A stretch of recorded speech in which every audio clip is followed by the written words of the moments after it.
महाराज जी, ये प्रश्न हम इसलिए पूछ रहे हैं कि आजकल युवा वर्ग बहुत इससे ग्रसित हो रहा है महाराज जी। महाराज जी, आपस में प्रेम संबंध हो जाता है ब्याह से पहले ही।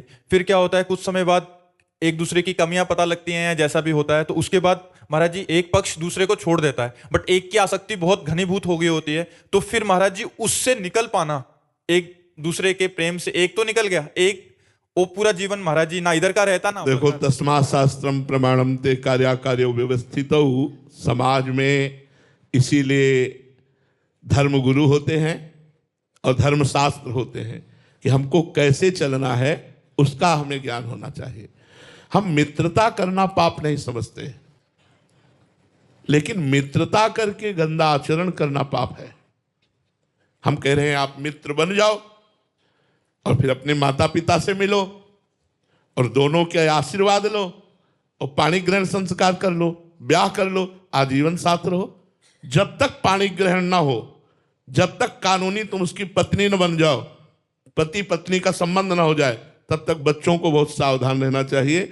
और आज ये गर्लफ्रेंड बॉयफ्रेंड जो चला है, ये बहुत ही बच्चों के लिए हानिकारक है। कई बच्चे सुसाइड कर लेते हैं, कई बच्चे विक्षिप्त हो जाते हैं, डिप्रेशन में पहुंच जाते हैं। नया हृदय होता है, अब खेल खेल में एक दूसरे को हृदय दे दिया और वो उसका महत्व तो नहीं समझते, वो एक से दूसरे ब्रेकअप चला है, ब्रेकअप। अब ये है क्या? ये हमारे देश की संस्कृति है?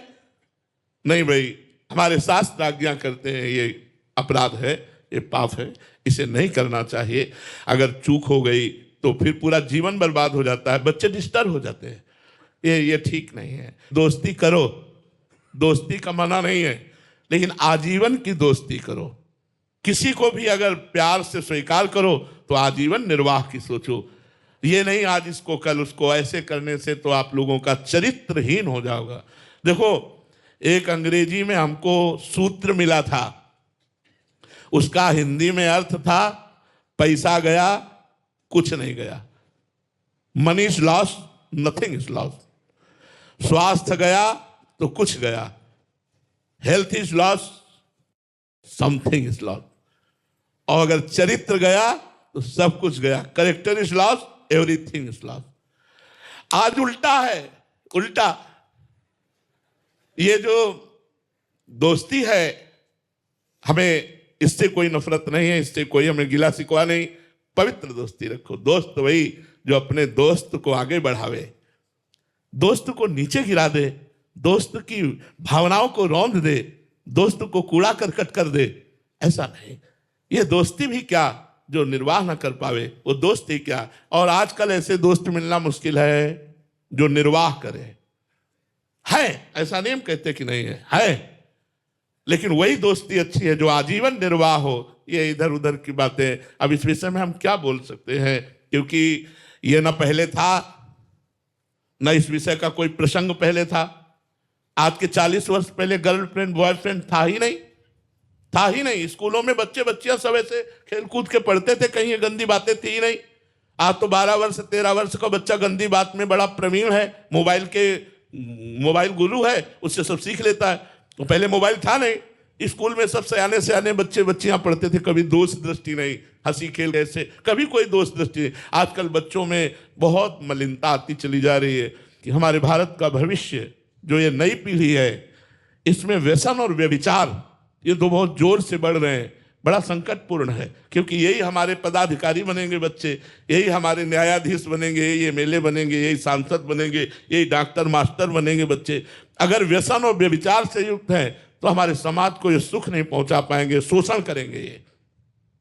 अगर व्यसन और व्यभिचार मुक्त हैं तो यही हमारे समाज के उज्जवल भविष्य, समाज को सुख पहुंचाएंगे। तो हमें लगता है जब तक अध्यात्म से नहीं जुड़ा जाता तब तक आधुनिक पढ़ाई से हमें बचा नहीं पाएगी। हमें अध्यात्म से जुड़ना चाहिए, भगवान का नाम जप करना चाहिए, थोड़ी देर सत्संग जरूर सुनना चाहिए, गुरुवाणी संतों की वाणी जरूर पढ़नी चाहिए, जिससे हमारा चरित्र पवित्र हो। चरित्र ही सब कुछ है। हमारे देश में चरित्र की पूजा होती है, इसलिए अब इसके विषय में आप सुधरना चाहे तो सुधर सकते हैं, बकाया दूसरी कोई दवा नहीं है, इसकी कोई औषधि नहीं है। आप सुधरना चाहे तो सुधर सकते हैं, प्रार्थना है सुधर जाओ, नहीं तो आप ही परेशान हो जाओगे, आप ही डिस्टर्ब हो जाओगे। कोई प्यार नहीं करता, प्यार करने वाले कोई बिरला लोग होते हैं। प्यार का नाटक करके वो अलग बातें हैं, लेकिन प्यार करने वाला कोई बिरला होता है। अब आपने दिल दे दिया, हृदय समर्पित कर दिया, कुछ दिन साथ रहे, अब वो दूसरे, फिर अब हालत क्या उसकी होगी? ऐसी स्थिति में बाहर कैसे निकला जाए महाराज जी? भगवान का आश्रय लेकर, बिना भगवान के आश्रय से नहीं। भगवान का आश्रय लो, सब बचा देंगे, वो सब ठीक कर देंगे, वो आपको अच्छा दोस्त मिला देंगे। आप चिंता मत करो, उनकी सृष्टि में कमी नहीं है। आप उनसे प्रार्थना करो, हे भगवान मुझे मेरे अनुरूप दोस्त दो, तो दोस्त दे देंगे। देखो करदम जी ने भगवान से तपस्या करके प्रार्थना की, मेरे अनुरूप पत्नी दो, तो आज सम्राट महाराज मनु की पुत्री देहूति भगवान ने ब्याह करवाया, जिससे कपिल भगवान का प्रादुर्भाव हुआ। तो इसलिए हमें जो चाहिए वो भगवान से मांगे, नाम जप करें, सहसा ऐसी गंदी बातों में ना उतरे, नहीं तो हमारा जीवन बर्बाद हो जाएगा।